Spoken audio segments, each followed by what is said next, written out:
Lo decía el profesor Fernández Rozas, ¿qué es el derecho internacional privado? El derecho internacional privado es el derecho que regula específicamente las situaciones privadas internacionales.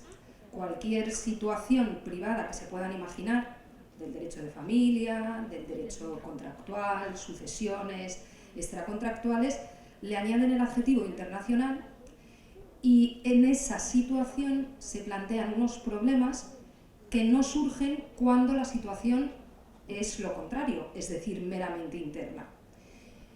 Cuando una empresa de Bogotá celebra un contrato de compraventa con una empresa de Barranquilla, ¿cuál es el derecho aplicable a ese contrato? No hay ninguna duda de cuál es el derecho aplicable al contrato.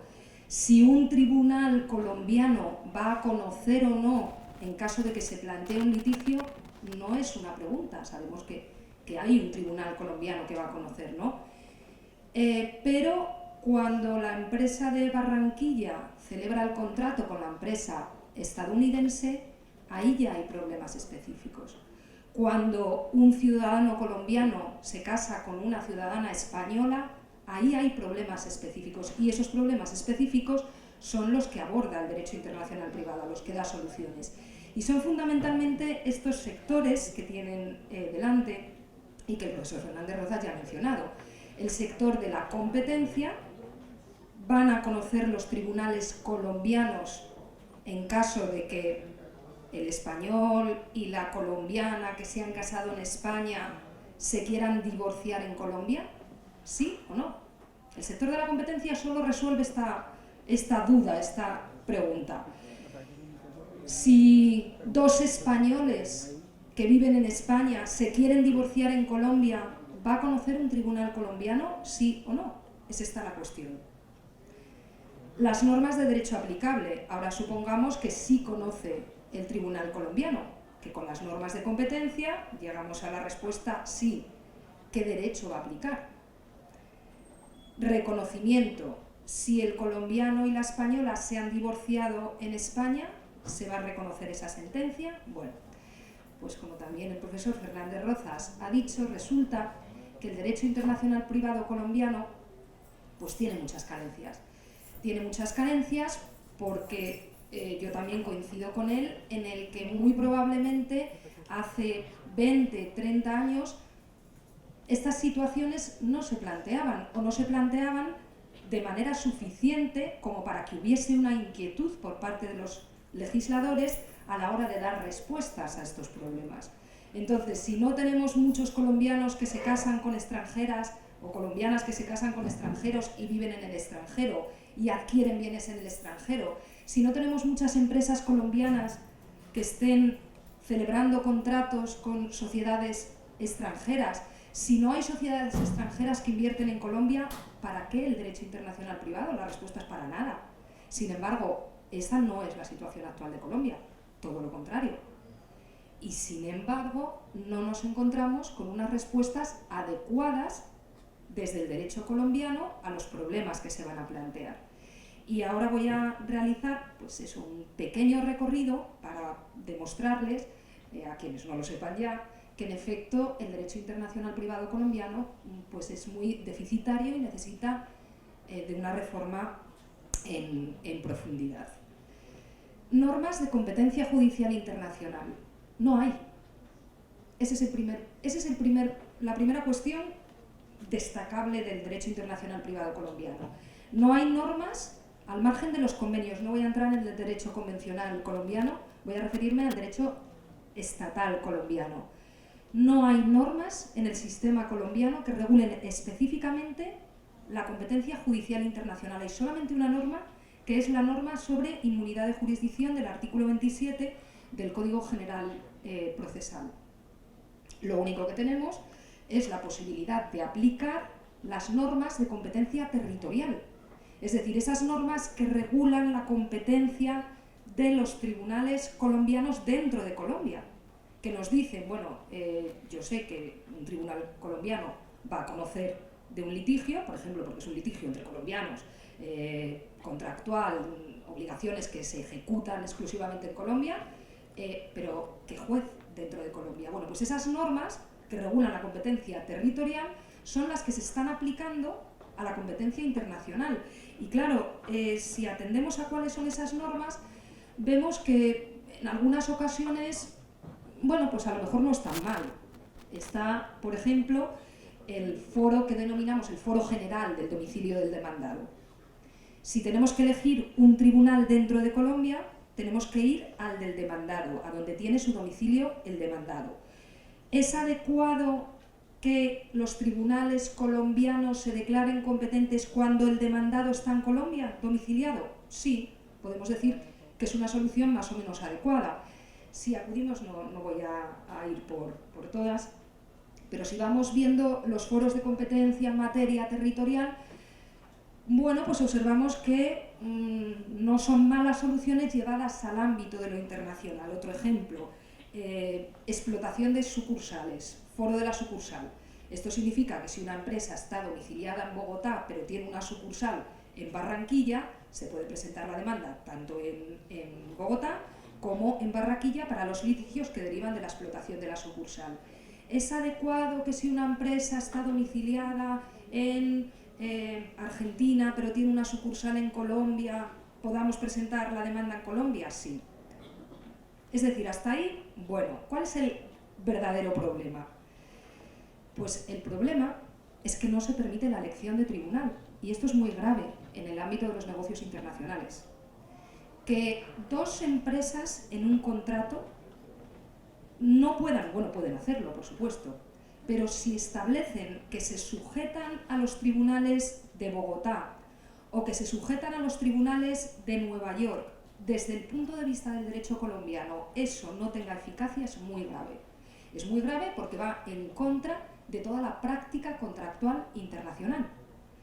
Las partes en los contratos necesitan seguridad jurídica, necesitan saber que en caso de que haya un conflicto en el futuro, unos determinados tribunales y no otros van a saber. Entonces, cuando la empresa de Bogotá y la empresa neoyorquina celebran un contrato, una de las cuestiones importantísimas es que se sometan a unos determinados tribunales para que puedan hacer, entre otras cuestiones, una prospección de los costes de litigación futuros, para que sepan qué derechos va a regir el contrato, para que sepan cuáles van a ser las normas procesales que rijan ese proceso.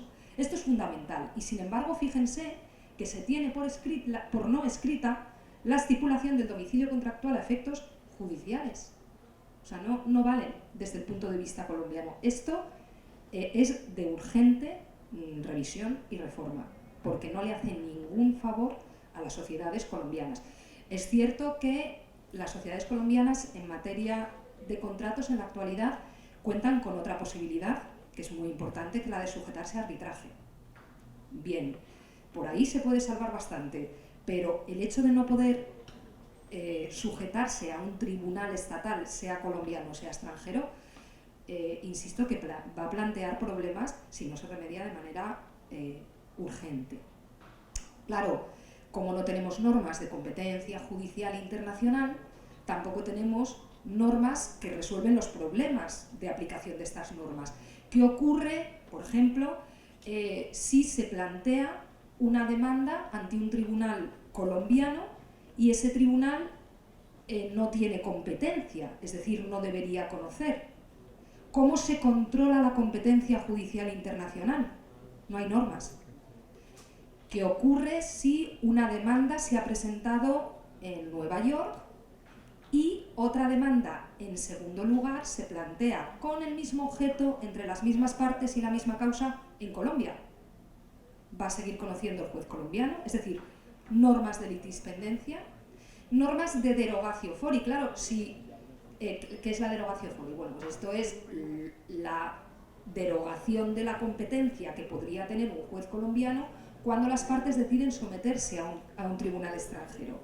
Si la empresa colombiana y la empresa de Nueva York se someten a los tribunales de Nueva York y se presenta la demanda en Colombia, ¿qué ocurre? Esto tampoco está regulado en el sistema colombiano. Lo que sí sabemos es que el Tribunal Superior del Distrito Judicial de Bogotá niega la eficacia de estas cláusulas y esto, como les digo, es absolutamente contrario a toda la lógica y a toda la práctica en la contratación internacional. Bueno, pasemos al sector del derecho aplicable. Yo coincido con el doctor Fernández Rozas en que quizás el sector del derecho aplicable en su momento tuvo una sobredimensión y una importancia que en la actualidad no tiene. Esto sin duda, pero hacen falta normas también de derecho aplicable y Colombia no tiene tampoco normas adecuadas del derecho aplicable. ¿Por qué? Porque parte de un principio que es el denominado de territorialidad absoluta de la ley colombiana. Todas las situaciones privadas internacionales se resuelven en aplicación de la ley colombiana. No es nada adecuado. Y es más, la ley colombiana también se va a aplicar extraterritorialmente a algunas situaciones que puedan tener alguna conexión con Colombia. Si el principio de territorialidad absoluta de la ley colombiana está en el artículo 18 del Código Civil, los artículos 19, 20 y 21 nos dicen que en determinadas situaciones que se producen en el extranjero también se va a aplicar la ley colombiana.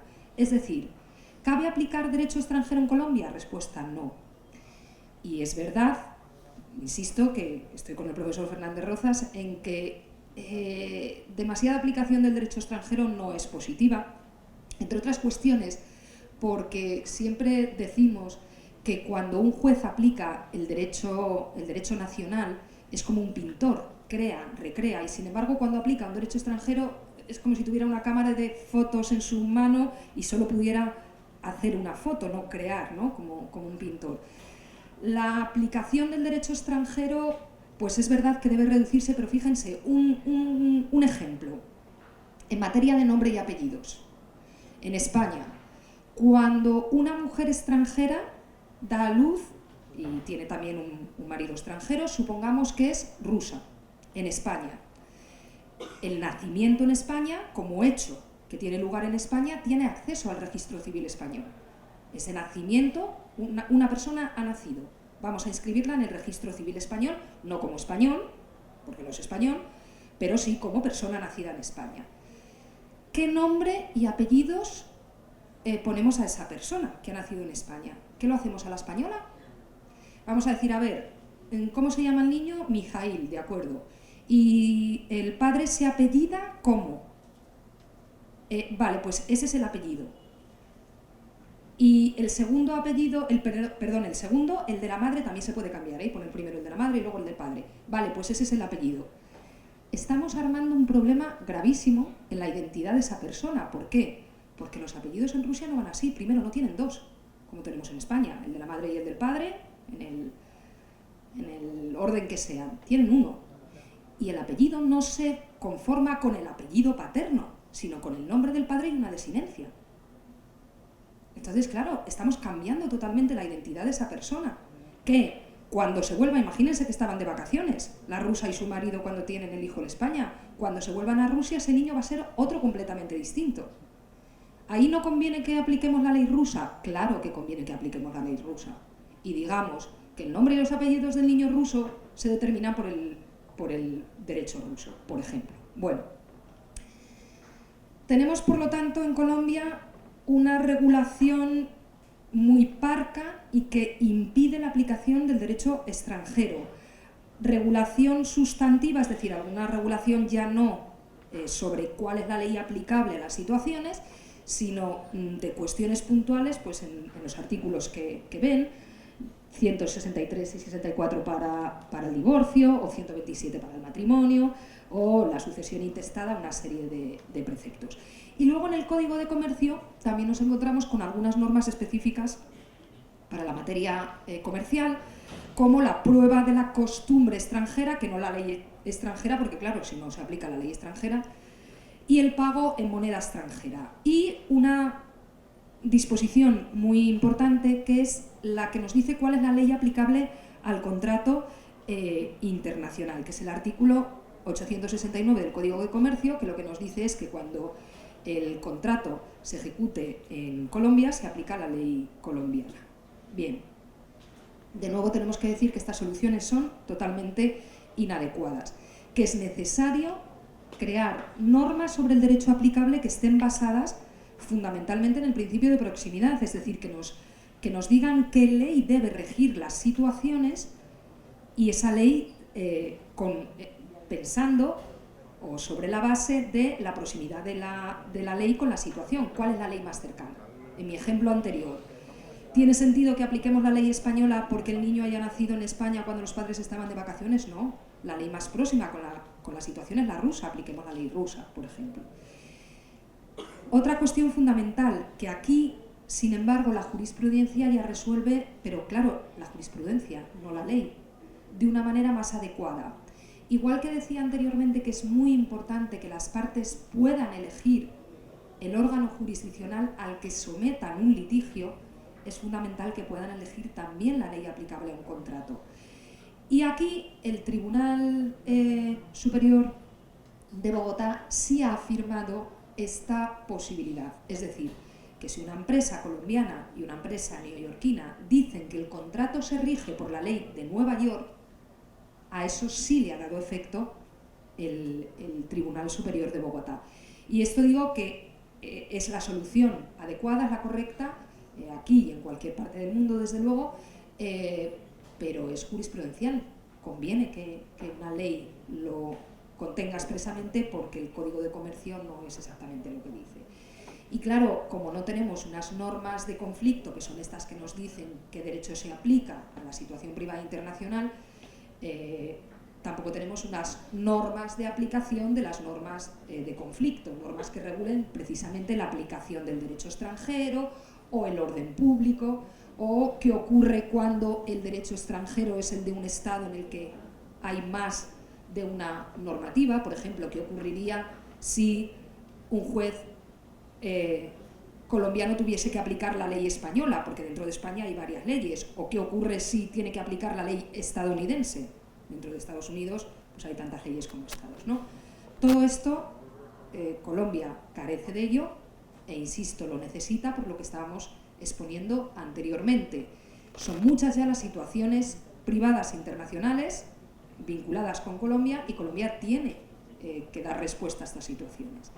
Tercer sector, el del reconocimiento y ejecución de resoluciones extranjeras. El ejemplo que les proponía anteriormente, si una colombiana y un español que han residido en España se divorciaron en España, la colombiana regresa a Colombia y quiere hacer valer su divorcio. ¿Cuál es el régimen? Bueno, pues este régimen se encuentra en los artículos 30 y 605 y siguientes del Código General de Procedimiento.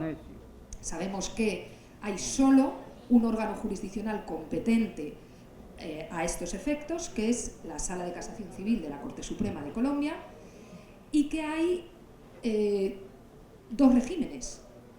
El primero es el de reciprocidad diplomática. Dice el artículo 605 que se reconocerán las sentencias en la medida en que haya un convenio con el país de origen.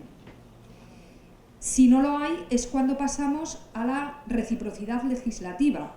Se van a reconocer las sentencias extranjeras en Colombia con las mismas condiciones que en el extranjero, más las que establece el artículo 606.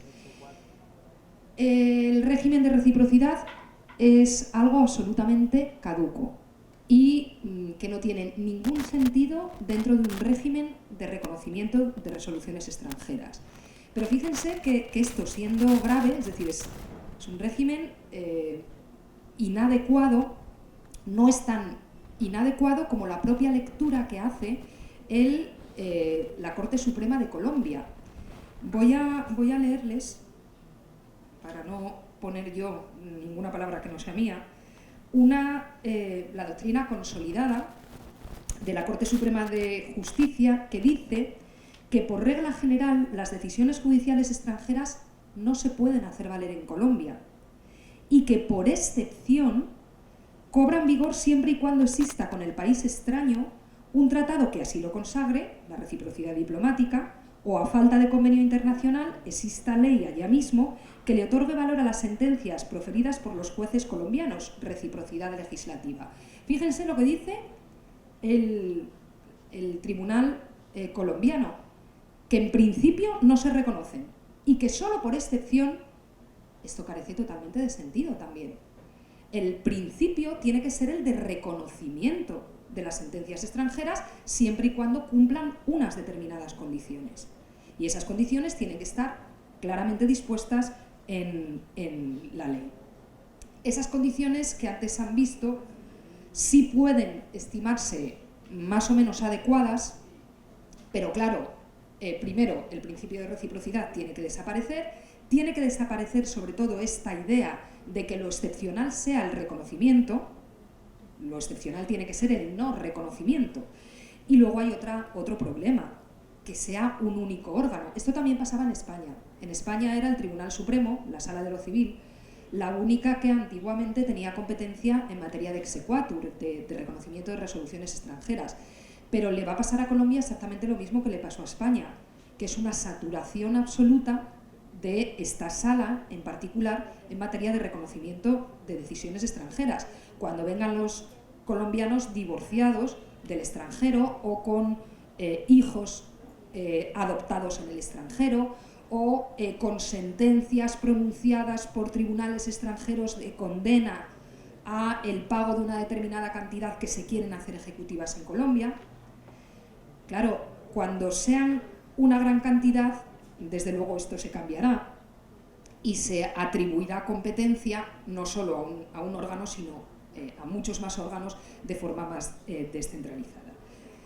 Y luego, claro, ciertamente cuando tenemos un solo órgano, pues ¿a quién vamos a recurrir, no?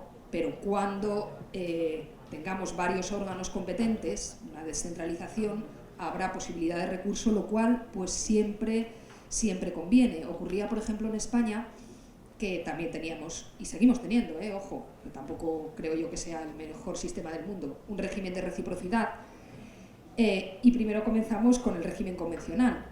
En España ocurría que el Tribunal Supremo aplicaba un convenio que no existía, que era precisamente con Venezuela, y se hablaba del convenio fantasma, el convenio con Venezuela, que en realidad nunca existió. Claro, como no había posibilidad de recurso, ahora en España ya está descentralizado el reconocimiento de sentencias y siempre cabe recurso ante el órgano superior, ante la audiencia provincial. Concluyo ya. Claro, creo que es bastante evidente que Colombia carece de un sistema completo y adecuado de derecho internacional privado de fuente estatal. Podemos tener convenios que, en cierto modo, remedian algunos de los problemas en la medida en que esos convenios son aplicables, pero no tenemos normas de competencia judicial específicas para situaciones privadas internacionales. Por supuesto, no hay normas de aplicación de estas normas, no hay normas de conflicto adecuadas. Las normas de conflicto existentes pues son manifiestamente inadecuadas, y luego el sector del reconocimiento también es deficiente. Y ante esta situación, ¿qué?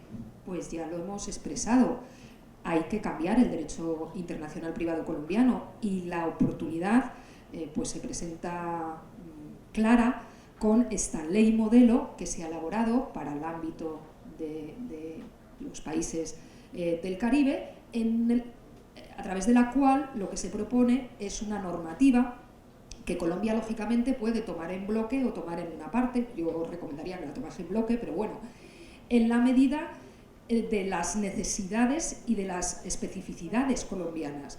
El juez colombiano, una ley modelo es eso. Este es el modelo de lo que debería ser una ley de derecho internacional privado. Insisto, creo que la oportunidad es fantástica que se tenga en cuenta esta ley para pues que pronto Colombia esté al nivel de modernidad legislativa que merece. Muchas gracias por su atención.